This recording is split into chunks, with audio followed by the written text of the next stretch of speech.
So let's talk about Dreadlock Dynamo. Dreadlock fucking Dynamo is what WWE posted, I guess, on the app. Like, you get those notifications on the WWE app. And I guess they posted this, like, notification. I wish I had it here on the screen right now for you guys to see this, but I posted on my Twitter. It's @HeelSteven. You'll see the picture there. I'll even have it pinned for you guys just to see it for the time being. As I'm doing this show live right now. So apparently they posted on the app, Kofi Kingston defeated Cesaro in the Gauntlet Match. Rowan is up next for the Dreadlock Dynamo. I swear to God, don't be surprised at WrestleMania. For all you dorks out there that are going to WrestleMania for WrestleMania weekend and all that shit, don't be fucking surprised. And I really mean this, and I really mean it when I say this, alright? Don't be fucking surprised when you dorks walk into the fucking superstore, right? And you see a Kofi Kingston shirt that says Dreadlock Dynamo. I just wonder what was going through their minds when they thought of that idea for the catchphrase, of the nickname that is Dreadlock Dynamo. God damn it. Anywho, what is up, you motherflowers? It's me, Steve, again. This is your SmackDown Live review for March 19, 2019. WrestleMania is almost here, couple of weeks from now. And I'm going to keep it 100 with you guys. I thought SmackDown tonight was a pretty solid show. Better than Raw, but I felt like, again, just the way the show went tonight, it went by fast. Just, I guess, one match or two, and then the Gauntlet match between Kofi Kingston and everyone else that Vince McMahon put in front of him. And Kofi Kingston tonight ran the Gauntlet, and everyone thought, okay, this is it. It's going to happen today. Kofi Kingston going to have the Gauntlet, going to beat all 5 guys, and then go on to WrestleMania and face the new Daniel Bryan for the WWE Championship. And unfortunately for all of you, WWE decided to pull the rug from underneath all of us. And down we go. Now the question is, motherflowers, what is next for Dreadlock Dynamo? That is the question that I have for all of you guys out there. What is the next maneuver for a Dreadlock Dynamo? Will he prevail? Will the New Day be able to make something happen? Tune in next week and find out. I swear to God, I feel like I'm watching a cartoon on Saturday nights, or on Saturday afternoon, or after school, if you will, on WB11 or on Fox Kids, whatever, back in the day. To be continued, and some shit like that. But anywho, guys, thank you all for tuning into the channel. If you're new here, hit the subscribe button down below. Give this stream, this video, a big old thumbs up. Hey, look at this. I'm like fucking Fonzie, rocking my Goku Black shirt today. That's right. Rocking Goku Black, as you can see. Fucking Goku Black. And also, while you're at it, guys, give the video stream a big old thumbs up. Like I said, share it through social media. We are this close to 1,800 subscribers. I am planning on doing a giveaway once the channel hits 2,000. I want to do some sort of giveaway with you guys as a thank you to all of you. But we'll get there when we'll get there. Also, again, guys, just follow me on Heels. Follow me on Twitter @HeelSteven. I just can't wait for WrestleMania. I'm going to do a video real soon in the upcoming weeks giving my WrestleMania 35 weekend plan. Because I know a lot of you dorks out there who are probably going to WrestleMania for the first time, what have you, are probably just counting down the days, the months, the weeks, the days, the hours, the minutes, the seconds, until that weekend and all that fun stuff.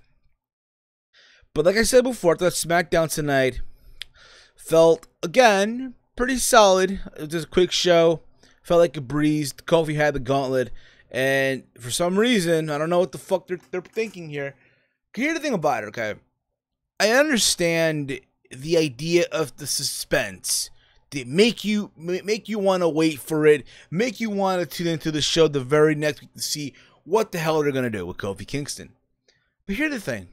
If we already know what the fuck is going to happen, this guy, Dreadlock Dynamo, is going to WrestleMania. Right? Because let's be real about it, that's pretty much the perception. He's going to go to WrestleMania. Right? That's pretty much the belief, if you will. He's going to WrestleMania, facing the new Daniel Bryan. But what's the need to continuing to jerk our chain when you have, after this week, 2 weeks away into your biggest show of the year? And you still got to do this whole plotting for your WWE Championship match. Other than that, I thought Kofi Kingston tonight had the match of his career. Had an amazing performance against five guys from SmackDown Live, the top guys, if you will, if you want to call them that. And all the other fun stuff that happened tonight as well, guys. But as always, give me your thoughts in the comments below this video. Your thoughts on SmackDown Live tonight, if you enjoyed the show or not. Or if not, let me know on Twitter at HeelSteven. So, this show kicked off with The Miz. The Miz, who was not on SmackDown Live last week. The Miz, who got attacked at Fastlane by Shane McMahon. The same Miz who, again, came back tonight and had a lot to say. A lot to say about what happened at Fastlane when Shane McMahon attacked him in front of his father. And this was a serious Miz. Usually with Miz, you get the, I'm the Miz and I'm awesome and really and shit like that. But I feel like tonight, Miz cut a very good babyface promo.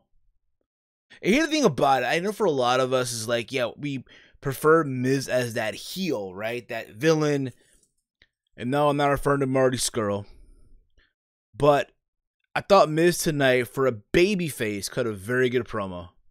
Here's a guy who has the one goal in mind. That is to get his hands on Shane McMahon for what he did to him at Fastlane. For what he did to him in front of his father. And as well the fact that he put his hands on Miz's father. The fact that Shane McMahon decided to put his hands on Miz's father and Miz couldn't do shit about it. That's the part that's eating Miz alive. He talks about in the promo how, you know, Shane wasn't born to be the best, but he was born to be the worst because he's a McMahon, and also the fact that he's going to get the beating of his life at WrestleMania. Also, this whole thing as well, he talked about how the WWE can't control him or Kofi Kingston. It is funny because throughout the whole night, you have people endorsing Kofi Kingston. They wanted to see Kofi Kingston tonight finally do it. They had you all believing. They had you all in the palm of their fucking hands. They had you all in the palm of your fucking hands, motherflowers. Trust the process. Shock Nation, what's up, guys? How y'all doing today? You guys are kicking ass today. Why isn't Kofi and Bryan main eventing? Vince doesn't like Kofi. He wants to put him down. Trust the process. And I agree with that. Kofi main versus Bryan for the title. WWE title versus career. We'll get to that. Maybe so. Maybe so, man. Maybe so, guys. But I will say this, too. I think that essentially, though, with this Miz and Shane thing, it should be a very fun match at WrestleMania. Again, you have a serious Miz. Again, he cut a very good babyface promo. Now let's see if he can actually cut or actually perform as a babyface here. I'm curious to see that. But guys, chime in your thoughts on Miz and Shane and your thoughts on the promo and all that stuff.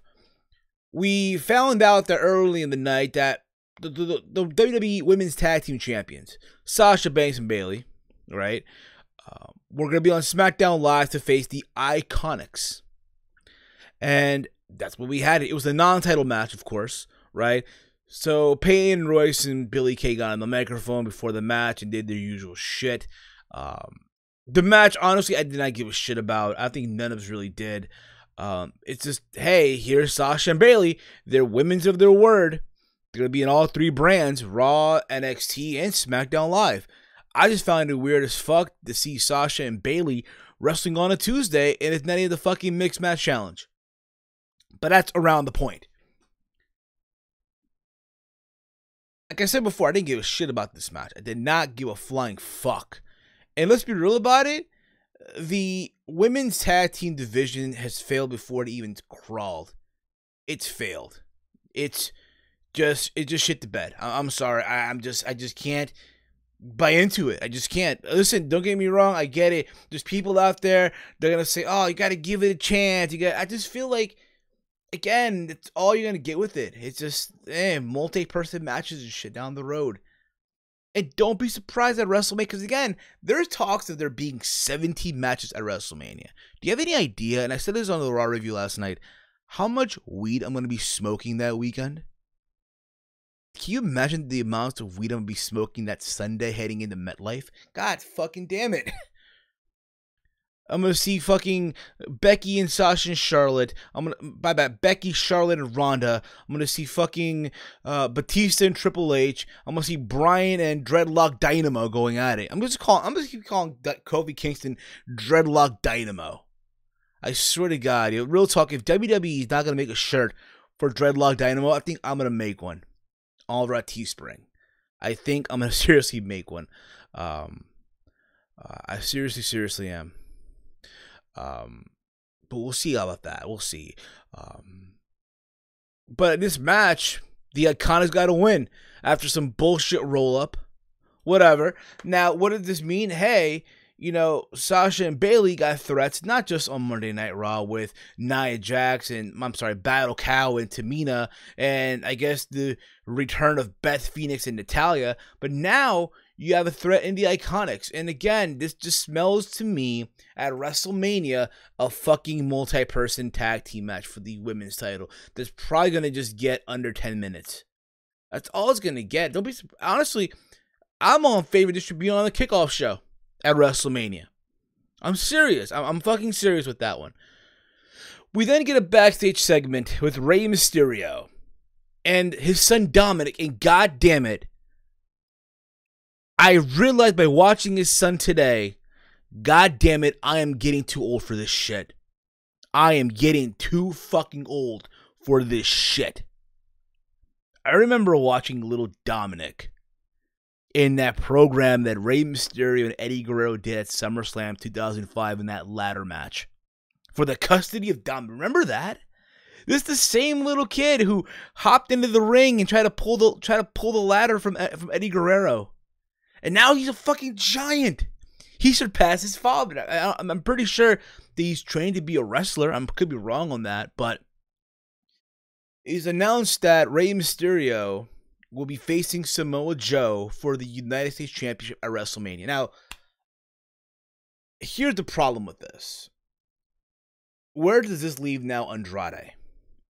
I think the belief for everyone, I thought pretty much the belief was for everybody, okay, it's going to be Andrade and Mysterio, and for the U.S. title, where title versus hair or mask versus hair, and something in that capacity, where Mysterio finally gets to win over Andrade. Can you think about it? Mysterio, he probably does have a win, but it's not really like if you will. But where does this leave Andrade now? Granted, yeah, he's nailing Charlotte Flair, right? But still, like, you think about Andrade, who, again, has been not really given a fair shake since coming up to the main roster. Let's be real about that. And he's been able to make it work with what's been given to him. But I feel like someone like him deserves to have a match on the WrestleMania card. And it'd be such a shame if someone like Andrade gets the Andre the Giant Memorial Battle Royal treatment. It'll be such a fucking travesty.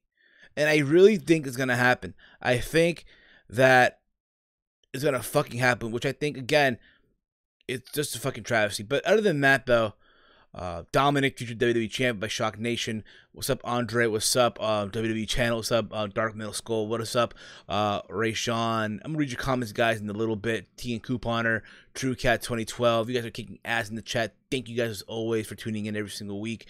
That means his wife is taller than him. LOL. Pretty much basic. But other than that, listen, Mysterio and Joe on paper, it should be a very fun match.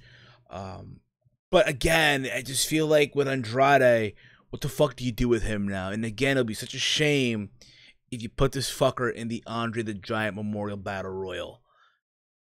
We then get the return of the Kevin Owens show. My boy Kevin Owens. Hi, Kevin. Right? And he has as his guest both Charlotte Flair and Becky Lynch. And throughout this thing, You see Kevin Owens, he's dressed up he has a fucking clip-on tie on, and he has his whole desk and all that shit, right? And it's him just instigating on both Charlotte Flair and Becky Lynch, talking about how Ronda Rousey's out of control, and Travis Brown, who apparently punched the living shit out of a security guard. And again, just like in MMA, Travis Brown relying on the success of his wife. Shit never fucking changes. And if you're an MMA fan, you know exactly what I'm talking about. But that's around the point. And all this leads to them fighting. They're brawling in the ring. Referees come out there. They try to break this shit up. Keep this in mind, Ronda isn't even on SmackDown Live. And again, it makes sense she's the Raw Women's Champion. Why would she be? And all that stuff. She's probably getting fined. They even start hitting security guards and officials. So I'm pretty sure Becky and Charlotte are going to get fined. But at the same time, though, I'm going to say this. Charlotte Flair, again, like a ruda that she is, I guess now La Ingobernable, if you will.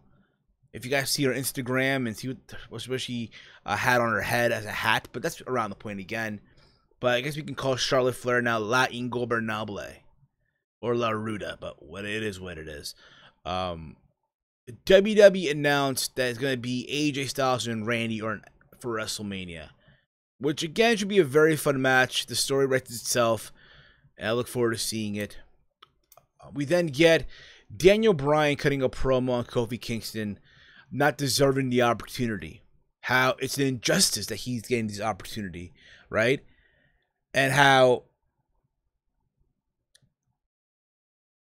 basically,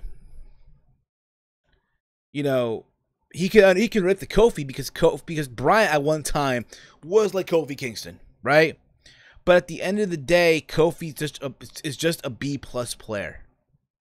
It is so ironic how all this is now going full circle, right? Bryan years ago was the underdog, right? Everyone got behind. I remember the Yes movement, Yes-O-Mania. I remember the episode of Raw heading into WrestleMania 30, where a lot of dorks got in the ring and they started chanting the yes chant and shit. And Bryan had like a sit-in, or he took over Monday Night Raw, if you will, right? And all this led to him getting the match with Triple H. And again, the whole story of Bryan trying to overcome the authority, right? Adversity at the same time, right? At WrestleMania, he went double duty and managed to beat the authority and have his moment. And here's Kofi Kingston now, in a way, again, I guess, trying to deal with the authority and Vince McMahon. And now Bryan, who is a WWE champion and now is a heel, he is now in some way the authority. And I said this a long time ago. Bryan became a part of the authority when he became the general manager of SmackDown Live many years ago, like a year and a half ago. And now look at him now. He's the WWE champion. He's a heel. Probably having one of the best runs of his career right now as WWE champion, and he's part of the authority in McMahon's ear, telling him all this shit like he did last week, pitching the idea for Kofi to go through this gauntlet. And we had the gauntlet. We had Kofi Kingston and Sheamus going at it. The match, for what it was, didn't go long, but Kofi pinned Sheamus after hitting the Trouble in Paradise, which then led to Kofi versus Cesaro. And the match, again, Cesaro taking advantage that Kofi had a match prior to this, and Cesaro was fresh. Just landed uppercut, the giant swing, the clover leaf. But it was all said and done, Kofi again prevailed and landed the SOS for the pin. And keep this in mind, throughout this match, the New Day was barred from ringside, but they keep panning the camera up to backstage where everyone was watching on a monitor, like the entire SmackDown roster cheering for Kofi. Because again, like I said earlier, there's people that were endorsing Kofi throughout the night. Even AJ Styles was endorsing Kofi Kingston, right? So again, after each fall, the camera would go back to the backstage area where everyone's watching on a monitor, cheering on for Kofi.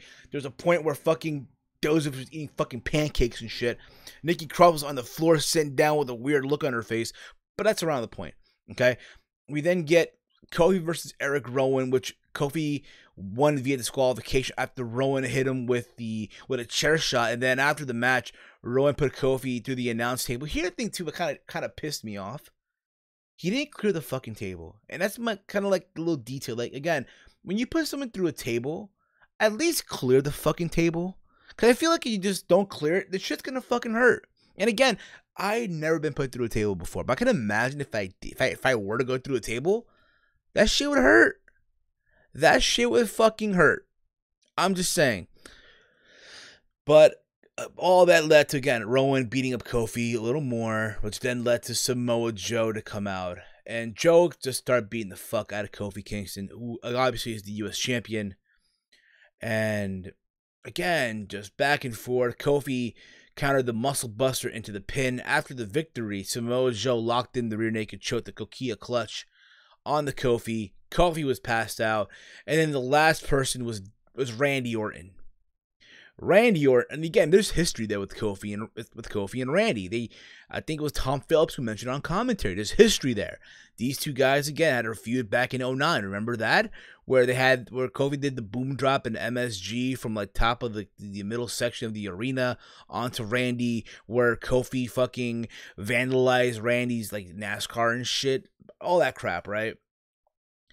And again, just back and forth.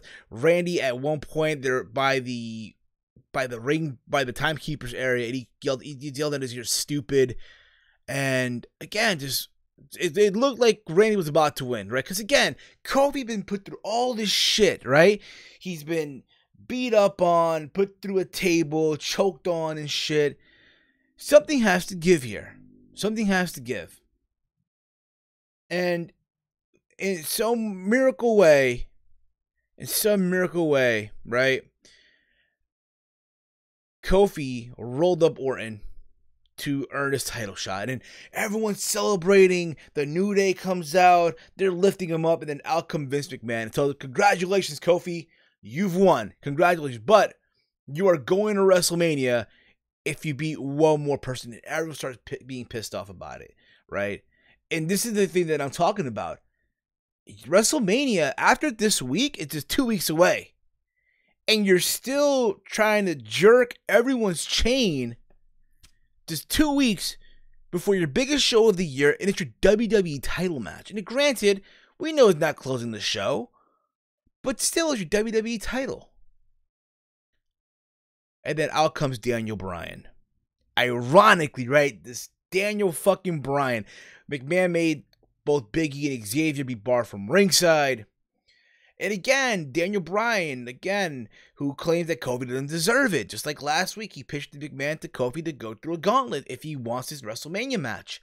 And now, how fitting is it? Kofi's tired as all hell. Let Bryan get in there and beat up Kofi Kingston. And Kofi had some offense, don't get me wrong, but it just wasn't enough. It wasn't enough until Bryan started stomping on Kofi's head and then hit the running knee and pinned him for the 1-2-3.